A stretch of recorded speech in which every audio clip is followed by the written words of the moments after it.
Uhleleleni ungangeni khehlelezi ephethe indaba ezishisayo laphana umkhanyakude TV bafowethu ngibingelele kuphi nakuphi la kufinyela khona le channel lethu eyunqa phambili umkhanyakude TV.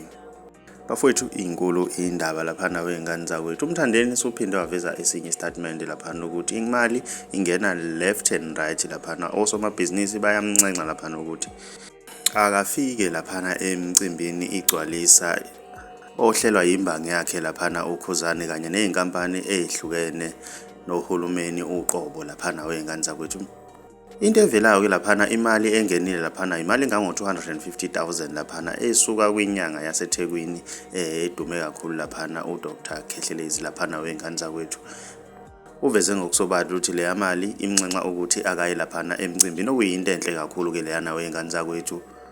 Kanti uthe kwamanje akeze ukuphawula laphana uyozaphawule laphana ku live athe uzoba nawo ke laphana wengane zakwethu. Mina ngiyafisa ukwazi ukuthi wena ngabe kuthini okwakuphawula ubona ukuthi umthandeni uzoyiphindelela emuva lezi imali eseyingenile noma uzovele ashone khona emcimbini laphana wengane zakwethu. Mamusha ngiyacela ukuthi sidibane lapha comment section ngizwe ukuthi wena ngabe kuthini okwakuphawula. Si channel siyabonga.